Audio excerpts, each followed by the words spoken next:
আমার নবীর কাছে কেউ যদি মার নামে বাবার নামে বদদুয়া নিয়ে আসতো, যদি বলতো নবী আমার মা আমাকে বকছে কিছু করেন, আমার নবী কিছু বলতেন না, কিছু করতেন না। একদিন কে আবু হুরায়রা আমার নবীর কাছে আইসা কয়, রে নবী ও পয়গম্বর,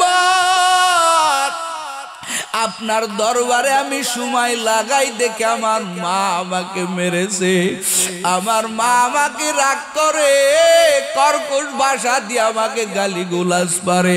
ও নবী কি করা যায়? নবী কয় আমার এখানে কিছু করার নাই, কারণ তোর তো তাও মা আছে, অথচ আমি মুহাম্মাদের মা নাই, আমার বাবাও নাই। আমার নবীর বয়স জন্মে মাত্র হওয়ার পরে নবী জন্মের পরের থেকে একটা বার আব্বা কয়া ডাকতে পারে নাই। আমার নবী কত কষ্টের জিন্দেগি, মক্কার জিন্দেগি রে বাবা।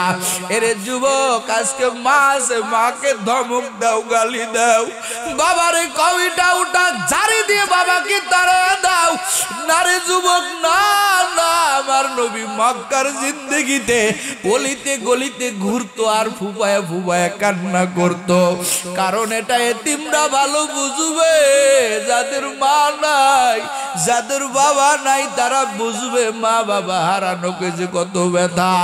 আমার নবী মক্কাতে মার খায়, ওরে নিজের চাচা আবু জেহেল ধাক্কা দিয়া তারা দেয়, এতিম কয়, জাদুকর কয়। আমার নবী ঘুরতেন আর কান্না করতেন, ঘুরতেন আর কান্না করতেন। বাল্যকালের জীবনী কি জানো? আমার নবী কত কান্না করছে, কত কান্না করছে। নবী ছোট্টবেলা থেকে খেলাধুলা করতেন না, সাথী বর্গরা খেলাধুলা করত, নবী রাস্তার কিনারায় দাঁড়ায় দাঁড়ায় সাথী বর্গদের খেলাধুলা নবী আমার সচক্ষে দেখতো। নবী আমার মনটা নরম করে রাখতো, কারণ নবী বড় এতিম, নবীর বাবা নাই, সবাই নবীকে অ্যাবাউট করে চলে। আমার নবী রাস্তার কিনারায় বইয়া বইয়া বন্ধুদের খেলা দেখতো। একদিন মা আমেনা দেখে সন্ধ্যা হয়ে যায়, আমার শিশু মোহাম্মদ কেন বাড়িতে আসে না? ব্যাপার কি? মা চিন্তায় পড়ে গেল, খুঁজতেছে আমার মোহাম্মদ কই। হঠাৎ করে খুঁজতে খুঁজতে যাইয়া দেখে রাস্তার একটা কিনারায় বসিয়া আমার নবী, তোমার আমার নবী রাস্তার কিনারায় বসে বসে কান্না করতেছে ধুলাবালির ভিতরে। মা আমেনা যাইয়া কয়, রে মোহাম্মদ কেন কাঁদো? শিশু মোহাম্মদ কাঁদে আর কয়, মা সন্ধ্যাবেলায় আমি দেখলাম আমার খেলার সাথীদেরকে যার যার বাবা ঈশা কোলে নিয়ে বাড়িতে চলে গেল, ওরে মুখে চুমা দিল, কত আদর করলো। আমি তাকাইয়া দেখলাম আমার খেলার সাথীরা ওরে যার যার বাবা ঈশা ডাক দিতেছে, বাজানা আর দৌড়াইয়া যাইয়া যার যার বাবার কোলে উঠে গেল। বাবা মুখে চুমা দেয়, গালে চুমা দেয়, চোখে চুমা দেয়। আমি তাকাইয়া তাকাইয়া দেখলাম, আর আমি পথের ধারে চাইয়া আছি, আমার কি বাবা নাই? আমার কি কেউ কোলে চড়াইবে না? আমি এই জন্য কাঁদতেছি রে মা, ওরে আমাকে তো কেউ নিতে এলো না রে মা। আজকে পয়গম্বর, আজকে মুহাম্মদ মারে প্রশ্ন করে, মা বলো আমার বাবা কোথায়? আমারও তো মনে চায় আমার বাবার কোলে চড়ব। এদিকে মা আমেনা কথা শুনিয়া ভিতর দিকে আরো জ্বালা বাড়ায় গেল। আর আমার নবীর জরে দিন কইরে, মুহাম্মদ তোর এই কথার জবাব আমি দিতে পারবো না, তোর বাবা কোথায়? শিশু মুহাম্মদ রে বুঝানো যায় না, ওরে 6 বছরের সন্তান, বুঝানো যায় না, বারবার কয় আমার বাবা কোথায়। 6 বছর বয়সে যদি বাবা মারা যায় ঠিক মতো টেরু পায় না রে বাবা। আমগো 6 বছরের বাচ্চারা কতবার আব্বা কয়া ডাক দেয়, একবার আব্বা কয়া ডাক দিলে কেমন যেন কলিজা জোড়ায়া যায়। অত সেই জমিনের ভিতরে বহু সন্তান ছোট্টবেলা বাবাকে হারায়, একটা বাবা ডাক দিতে পারে না, বাবার চেহারাটাও তো মনে নাই। আমার নবী কেমন ও সগুনার মুসলমান। মা আমেনা ঘরে জড়ায় ধরে কয় চল আগে বাড়ি চল, তোরে কি জবাব দিব। বাড়িতে যাইয়া নবীর দাদা আব্দুল মুত্তালিব রে ডাক দিয়া কয় ও আব্দুল মুত্তালিব, আপনার সন্তানের ছেলেকে আমি কি জবাব দিব? আপনার সন্তানের আমি কি জবাব দিব? আপনার নাতি ছেলের আমি কি জবাব দিব? ওর বাবারে দেখতে চাই, আমি কোথার থেকে বাবারে দেখাবো? আমি কোথার থেকে ওর বাবাকে দেখাইব? আমার তো কোনো ভাষা নাই। আমার নবীরে নিয়ে আবার বাবা আব্দুল মুত্তালিব একটা ঘোড়া ঠিক করিয়া অথবা একটা উট ঠিক করিয়া এবার উম্মে আইমান একটা দাসিরে দিয়া ওই যে সন্তান আব্দুল্লাহর কবর অমুক পাহাড়ে, ওই পাহাড়ে চলিয়া যাও। শিশু মুহাম্মদ রে নিয়া উম্মে আইমান আর আমেনা তিনজন রওনা হয়ে গেল। বারবার আমার নবী কয় আম্মা আমার বাবা কি ওখানে আসেনি? বলে চলো কথা বলিও না, তোমার বাবার কাছে যাব। এবার মুহাম্মদ রে নিয়া ওই সেই পাহাড়ে উঠতে উঠতে উঠতে আব্দুল্লাহর কবর যেখানে আছে রে বাবা, ওইখানে যাওয়ার পরে এবার আমেনা ডাক দিয়া কই রে মুহাম্মদ, তোরে আমি কি দিয়া বুঝ দিব? বাবারে দেখতে চাও, আমি তোর বাবারে কেমনে দেখাবো? ওই যে তোর বাবার কবর, ওই কবরের দিকে একটু যাও, ওইখানে তোর বাবা ঘুমাইয়া আছে। আমি মা তোরে কেমনে তোর বাবা এনে দিব? আমার নবী 6 বছর বয়স, আব্বা আব্বা কয়া চিৎকার করে কান্না আরম্ভ করলো। আব্বা কয়া বাজান কয়া ডাক দেয়, কেমন জানি গাছের পাতাগুলো ঝরে পড়বে। আমার আল্লাহ কয় রে জিবরাইল, আমার দোস্তের কান্না তো আমি বরদাস্ত করতে পারি না, ওরে তাড়াতাড়ি আমার মুহাম্মদ রে ফিরাইয়া দে, আমি আল্লাহ সহ্য করতে পারি না। এদিকে মা আমেনারা মুহাম্মদকে নিয়ে কোলে করে আমার নবী কাঁদে, আমার বাজান কই? কত আমার খেলার সাথীর আব্বা কয়া ডাক দেয়, আমি তো একটা ডাকতে পারি না মা। আমি না বুঝাইয়া শুনাইয়া মুহাম্মদ নিয়া রওনা হয়ে গেল। আমার আল্লাহর কি কুদরত, পথের মধ্যে মা আমেনার বুকের ভিতরে বেদনা শুরু হয়ে গেল। এমন ব্যথা, তাড়াতাড়ি আমেনা ডাক দিয়া করে উম্মে আইমান ঘোড়াটা থামা, আমার মনে হয় মরণ ব্যাধি শুরু হয়ে গেছে, আমি মনে হয় আর বাঁচব না। ওরে তাড়াতাড়ি আমার মুহাম্মদ কই? আমার মুহাম্মদ রে আমার কোলে দে। আবার বেদনা শুরু হয়ে গেল, এখানে কোনো মানুষ নাই, কিছু নাই, কই আমার মুহাম্মদ? আমেনা এবার পয়গম্বরের বুকে জড়ায় ধরে গালে চুমা দেয়, চোখে চুমা দেয়, আর ডাক দিয়া কয় রে বাজান মুহাম্মদ, তোর কপাল মনে হয় খুব খারাপ। ওরে বাবারে দেখাইতে আল্লাহ, বাবারে তো দেখাইতে পারলাম না রে বাপজান। এখন মনে হয় যে মারে মা কয়া ডাকতেছ, এই মাকেও মনে হয় ঘরেইয়া ফেলবা। আমার নবী মার গলা জড়ায় ধরে কাঁদে, ও মা তুমি আমারে ছাড়িয়া যাইও না। আমার আল্লাহর কি কুদরতের খেলারে যুবক, মুহূর্তের মধ্যে মা আমেনা মৃত্যুর কোলে ঢলে বলল। এবার শিশু মুহাম্মদ কেঁদে কেঁদে উম্মে আইমান রে কয়, আমার বাবাও নাই, আমার বউ নাই, আমি বড় এতিম,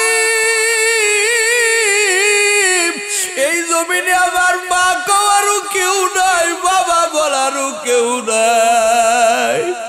উম্মে আইমান শিশু মুহাম্মদ নিয়ে রওনা হয়ে গেল। সন্ধ্যা লেগে যায়, এদিকে আব্দুল মুত্তালিব তাকায়া তাকায়া প্রহর গুনতেছে, কই আমার ভাতিজা এখনো কেন আসে না? আমার নাতি ছেলে এখনো কেন আসে না? রাস্তা গুনতেছে, হঠাৎ করে তাকায়া দেখে পাঠাইলাম 3 জন, এখন 2 জন দেখা যায়।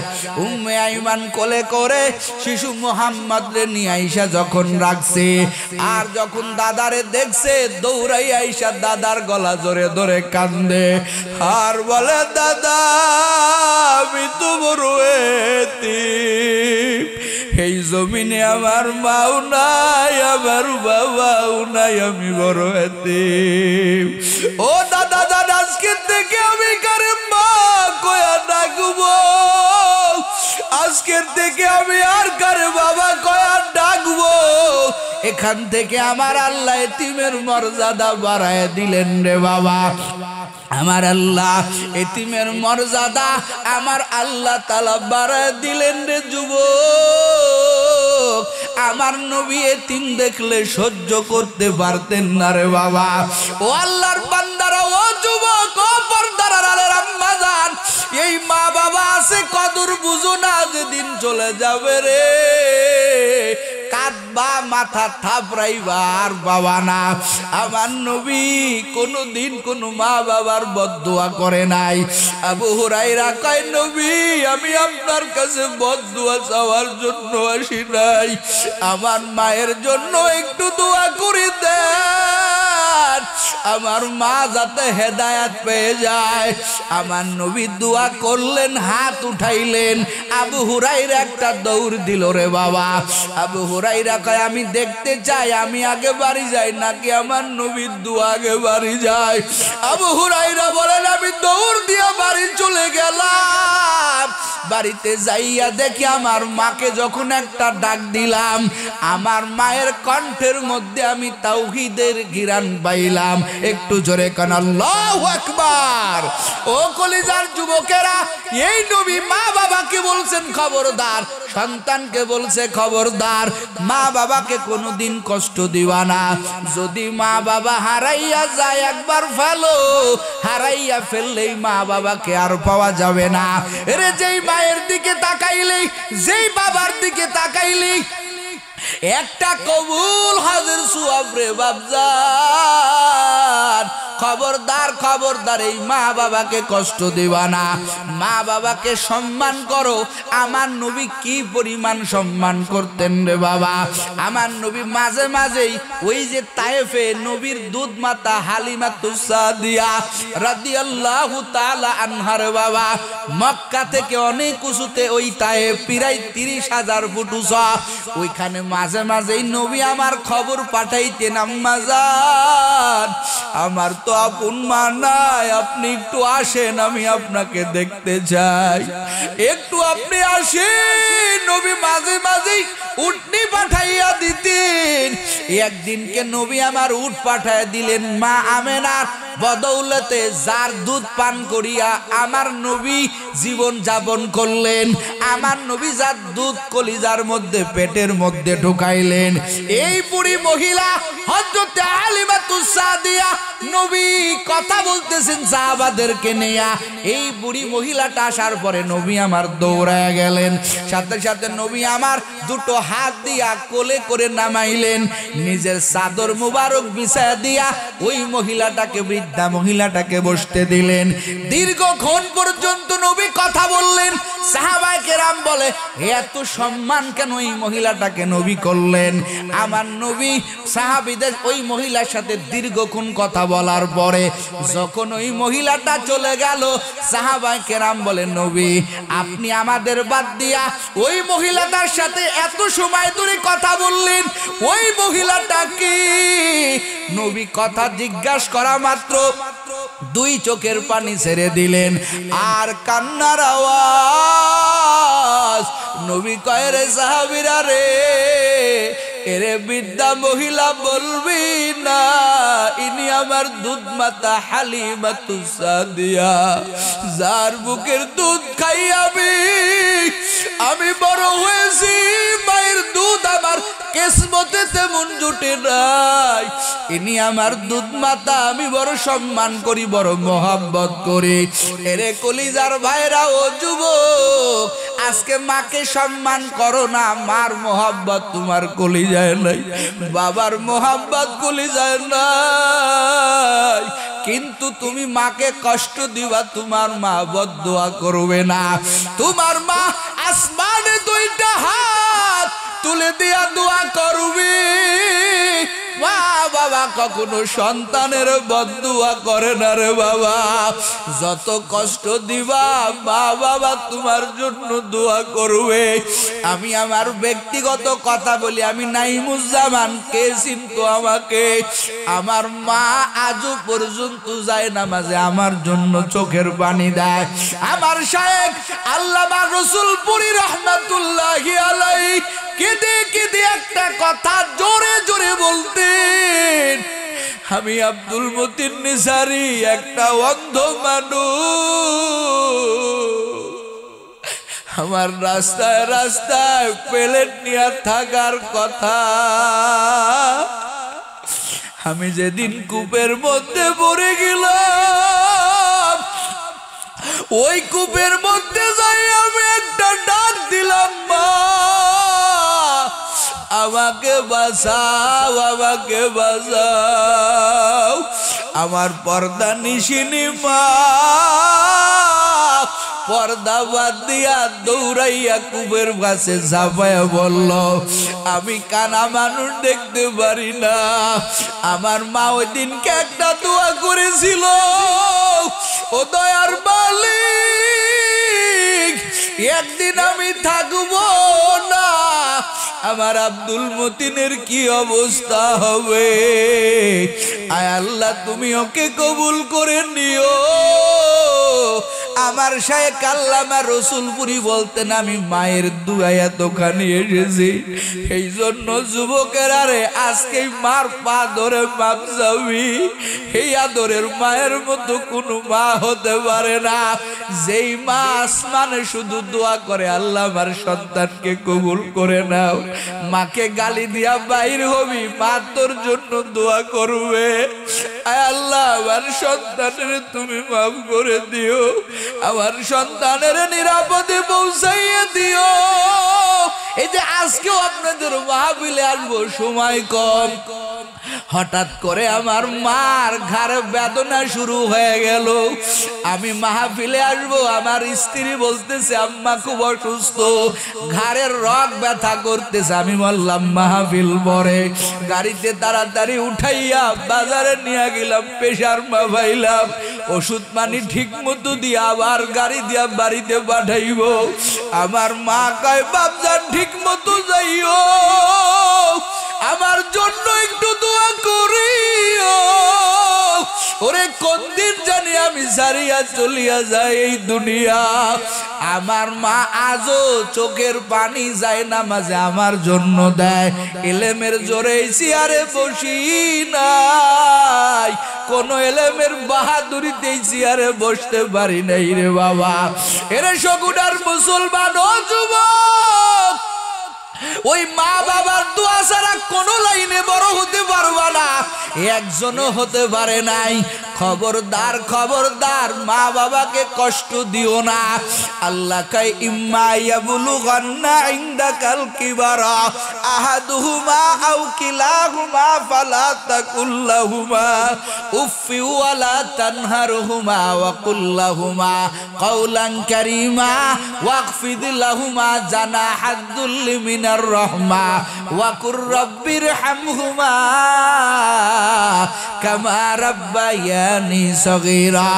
আল্লাহ কয় বান্দা সাবধান, তোমার মা বাবা যদি বুড়া বুড়ি হয়ে যায়, ধাক্কা দিয়া কথা বলবা না, আঘাত দিয়া কথা বলবা না, এমন ব্যবহার করবা না তোমার মা বলবে বাবা উফ সহ্য করতে পারি না। মা যেই ভাষা বুঝে সেই ভাষা বলিও। রে যুবক খবরদার, মা বাবারে কষ্ট দিস না। অনেকে কান্না করতেছো, বলতেছো হুজুর এই নিয়ামত তো হারায় ফেলছি, এই নিয়ামত তো হারাইয়া ফেলছি, এখন কি করব? আজকে কতবার মা কয়া ডাক দে, আমার মা একটা বারের জন্য আমার ডাকের জবাব দেয় না। এরে যুবক ও বুড়া বাপ জানেরা ও পর্দার আড়ালে আমার আম্মা জানেরা, তোমার জন্য ওয়াজ হলো মা বাবার কবরের কিনারায় যাওয়া, মার জন্য দোয়া করবা। ওরে তোমার দোয়া আমার আল্লাহ ফিরাইয়া দিবে না, তোমাকে আমার আল্লাহ দোয়াটা ফিরাইয়া দিবে না। তোমার চোখের পানি আর দোয়ায় আমার আল্লাহ তোমার মা বাবার কবরখানা জান্নাতের বাগান আমার আল্লাহ বানায় দিবে। এই জন্য বাপজানেরা বউ পাইয়া মাকে ভুলবা না। বোর আলাদা মর্যাদা, মার আলাদা মর্যাদা রে বাবা, দুজনকেই আলাদা আলাদা মর্যাদা দিবা। মার কষ্ট কখনো আমার আল্লাহ সহ্য করতে পারে না। যদি বদদুয়া করিয়াই ফেলে বাবা, জিন্দিগি পুড়ে যাবে, কপাল পুড়ে যাবে রে যুবক। ওই মা বাবারে কষ্ট দিয়া নিজের কপালটা পুরাস না। মা যদি একটু আর শুধু আহ শব্দ বলে রে বাবা, তাহলে আসমান থেকে কিন্তু গজব শুরু হয়ে যাবে। একটা অন্যায়ের বিচার আমার আল্লাহ দুনিয়া থেকে করেন, আমার বানানো গল্প না। কিসের অন্যায়? আল্লাহর সাথে বিয়াদবি বলে না, না আল্লাহর সাথে তুমি নাফরমানি করবা, আল্লাহ পাক কবরে তোমারে শাস্তি দেবে। কিন্তু মা বাবার সাথে তুমি যদি নাফরমানি করো, কপালে লেখা রাখো, কাগজে লেখা রাখো, যারা জমিনের ভিতরে মা বাবারে কষ্ট দেয়, মা বাবার অবাধ্য সন্তানের শাস্তি আমার আল্লাহ ওরে কবরে তো দিবেনি দিবেনি, এতে কোনো চুল পরিমাণ মিথ্যা নাই, কোনো রকমের সন্দেহ নাই। কিন্তু দুনিয়াতেও বাবা তুমি ল্যাংড়া হয়ে যাবা, এক সাইড পড়ে যাবে, কথা বলতে পারবা না, টাকা পয়সা অর্জন করবা ঠিকই, কিন্তু কোনো বরকত পাবা না। ওরে বাবা তোমার বিপদের উপরে বিপদ। আশরাফ আলী থানভী রহমাতুল্লাহ আলাইহি বলেন, মা বাবাকে সন্তুষ্ট করো, আমার আল্লাহ তাআলা তোমাকে 5টা পুরস্কার দিবেন। জোরে কোন কয়টা? 1 নাম্বার সম্মানের চেয়ার আমার আল্লাহ দান করবেন। 2 নম্বরে আমার আল্লাহ তাআলা মুসিবত থেকে তোমাকে হেফাজত করবেন। 3 নম্বরে আমার আল্লাহ তাআলা তোমার হায়াতের মধ্যে বরকত বাড়ায় দিবেন। আর 4 নম্বরে আমার আল্লাহ তাআলা কি করবেন জানো? 4 নম্বরে আমার আল্লাহ তাআলা তোমাকে মক্কা মদিনায় যাওয়ার মতো আমার আল্লাহ তৌফিক দান করবেন। জোরে কোন আল্লাহু আকবার। 5 নম্বর পুরস্কার বলে বিদায় বেলা কালেমা নসিব হয়ে যাবে। ওরে যারা আল্লাহকে, ওরে যারা মা বাবাকে সন্তুষ্ট করবে, বিদায় বেলা কালেমা নসিব হবে, তারা কালেমা পড়তে পড়তে কবরে যাবে রে বাবা। একটা হাদিস মনে পড়ে গেল, নবীর একটা সাহাবী হযরতে আলকামা রাদিয়াল্লাহু তাআলা আনহু, নবীর কাছে সংবাদ আসলো, নবী আমার, আপনার সাহাবী আলকামা বিদায়ের বেলা, ওরে মৃত্যুর সময় চলতেছে, কিন্তু আলকামা জবানে কালেমা পড়তে পারে না রে নবী, তাড়াতাড়ি আগান। আমার নবী আগাইলেন, টাকা দেখে আলকামার জবানে কালেমা জারি হয় না। আমার নবী কয় তো বলতে পারবে না, তালাশ করে দেখো, ওর যেন কি একটা অন্যায় হয়ে গেল, যার কারণে আমার আলকামার কালেমা নসিব হতেছে না। তালাশ করতে করতে পাওয়া গেল মার সাথে ভালো ব্যবহার করে নাই। নবী আমার মার কাছে যাইয়া কয়, আলকামার মা, আলকামার বিদায়ের বেলাও কি তোমার দিলটা শান্ত হবে না? আলকামার মা কয়, রে নবী, যদি আপনি আমাকে বাধ্য করেন তাহলে আমি মাফ করব, না স্যার আমি আলকামাকে মাফ করব না। আমারে কত কষ্ট দিছে, ঘরে ভালো বিবি পাইয়া আমাকে বাদ দিয়া আমার সন্তান চলে, আমার একটু দেখেও না। আমি মাঝে কত কষ্টে পড়ে আছি, আমাকে এতটুক পরিমাণ খেয়াল করে না। আমি আলকামাকে মাফ করব না। এবার আমার নবী অনেক বুঝানোর পরে যখন কোনো ফায়দা পেল না, আমার নবী সাহাবাদেরকে ডাক দেয়া কয়, রে সাহাবায়ে কেরাম, ওরে তোরা লাকড়ি গুছা, ওই লাকড়ির মধ্যে আগুন জ্বালাইয়া দে, ওই আগুনের মধ্যে আলকামারে পুরাইয়া পুরাইয়া মার। ও মরার পরেও তো জাহান্নামেই জ্বলবে, ওর মায়ের সামনে একটু জাহান্নামের আগুন দেখায় দে। এখন যখন আগুন ধরাইছে, আলকামারে যখন আগুনের মধ্যে পুরাবে, আর মা ঘরের ভিতর দিকে কান্না করে বলতেছে, রে নবী, আমার আলকামারে আগুনে জ্বালাইও না, ওরে আমারে কষ্ট দিতে পারে, কিন্তু আমি মা হয়ে কেমনে সহ্য করব? আমার কলিজার সন্তান যদি আগুনে পুড়ে, আমি মা সহ্য করতে পারবো না। মা কয়, নবী গো, আমি আলকামারে মাফ করে দিলাম, কোনো কষ্ট নাই। নবী কয়, সাহাবীরা তাড়াতাড়ি আলকামার কাছে চলে যা। সাহাবী আয়েশা কয়, নবী গো, মা যখনই বলছে আমি মা আলকামারে মাফ করে দিলাম, সঙ্গে সঙ্গে আমার আল্লাহ আলকামার জবানে জারি করে দিছেন, লা ইলাহা ইল্লাল্লাহ মুহাম্মাদুর রাসূলুল্লাহ। কালেমা পড়ে আলকামা কবরে চলে গেল। ও আল্লাহর বান্দারাও গোলাম, ওই মারে কষ্ট দিস না রে যুবক, মার যে কত দুঃখ, মার যে কত বেদনা, মার যে কত কষ্ট তুই বুঝতে পারবি না। জীবনের মূল কষ্ট মায়ের প্রসব বেদনা, সাত আসমান সাত জমিন তখন মায়েরই মাথায়। জীবনের মূল কষ্ট মায়ের প্রসব বেদনা, সাত আসমান সাত জমিন তখন মায়েরই মাথায়। সেই মায়েকে কেমনে আজি,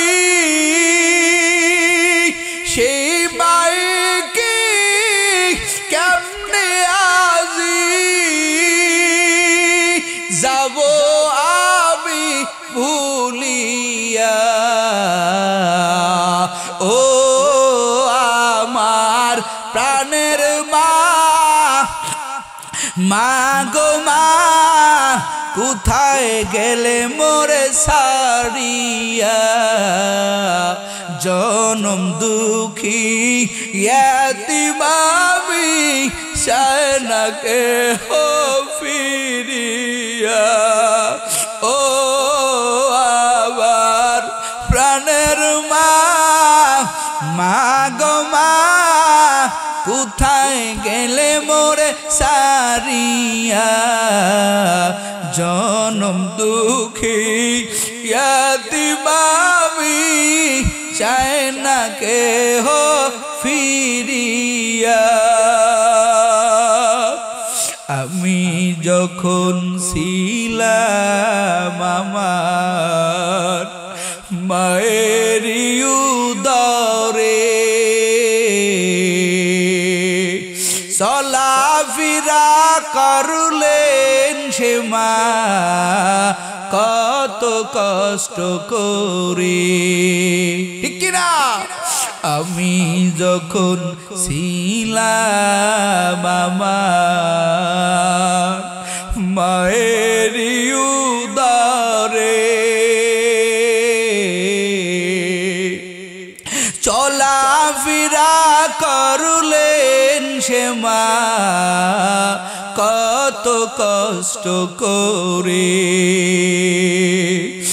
আমার সুন্দর মুখ দেখে মায়ে, আমার সুন্দর মুখ দেখে মায়ে ব্যথা যায় দেয় হাসায়া